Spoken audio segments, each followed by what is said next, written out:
like you were slowing, thinking it's going to be a double. What did you see? Did you see the ball get past him? Is that what made you speed up right away? Yeah, I definitely ran with my head up, and I knew I was going to third. I did not know I was going home.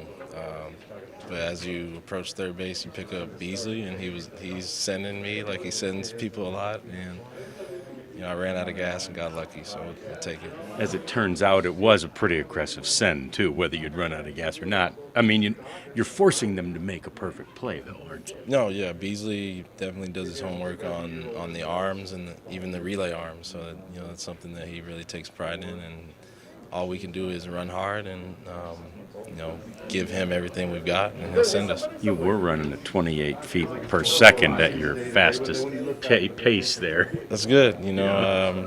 That's something I always want to have as part of my game is running, and as long as I'm playing this game, hopefully I can keep doing that. And is the only thing you saw was that the ball got past him? He then bobbled it too. Had you noticed that part of it? I saw the first the ball initially get by him, so I was just thinking 3 and looked up and he was still sending me and just kept going. Yeah, and that was so important at that point. Martin was pitching so well. Yeah, I mean when we have Martin on the mound, we know we need to score a couple, and usually that's enough. And that's a good luxury to have.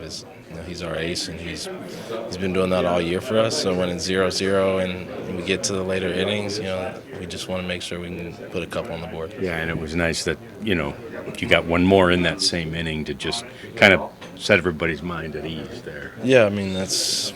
We did a good job as an offense later in the game. It took us a little while to figure out Sandoval, but that's the first time we faced him. And now that we've seen him once, I'm sure we'll see him later in the year.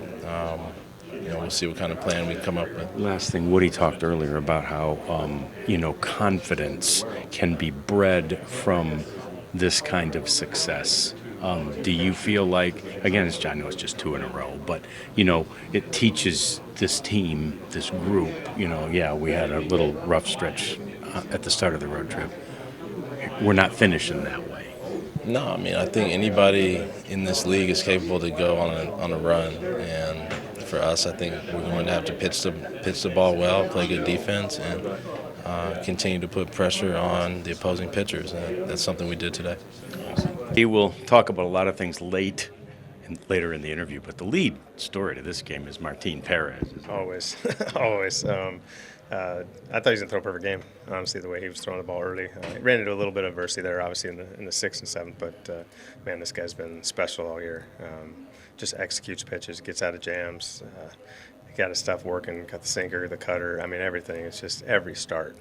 It's really hard to do what he's doing right now, and he's making it look easy. Yeah, he goes through 4 innings, and he's averaging basically 10 pitches per inning. That's efficiency. Yeah, no, I mean, and they were going after him. They were swinging and making early outs, and the lefties that they put in the lineup, it was like first pitch sinker, ground ball out, first pitch sinker, ground ball out.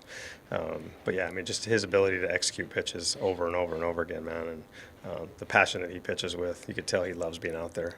He loves to compete, and I can't say enough about him, honestly, from what he's done this year. You said earlier that you feel like we're going to win when Martin's pitching. It seems like the guys do too. Everybody believes that. Yeah. I mean, you ask any human being in that locker room or in this organization when he's on the mound right now, they believe we're going to win.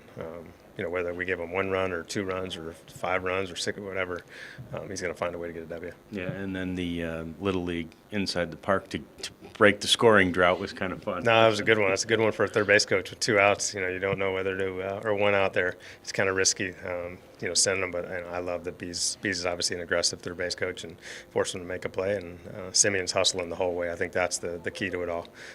He was busting his butt down the line, trying to get to second base, and then realized kicked away from him a little bit. We saw it yesterday a few times in the first game, so we know what can happen down that line. It busts his butt to get to third, and it's tough, man, when you're getting the home plate, man. It's hard to keep up that pace, but Semien's obviously in great shape and was able to make it. Yeah, and then the mantra of keep playing pays a huge dividend. Yeah, I mean, 2-1 game going into the 9th inning, and how games have been lately for us. So it's 2 outs, nobody on base. I think that's the storyline, honestly, on the offensive side is left on left. Aaron Loop's not an easy guy to face, especially for a lefty, and Smith goes backside base hit. Cole Calhoun goes, line drive at the middle. Both those guys have been struggling a little bit. For them to get on base and Duran with the big 2-strike, 2-out double there, just kind of open the floodgates. They make a mistake and we end up scoring 5. Yeah, awesome.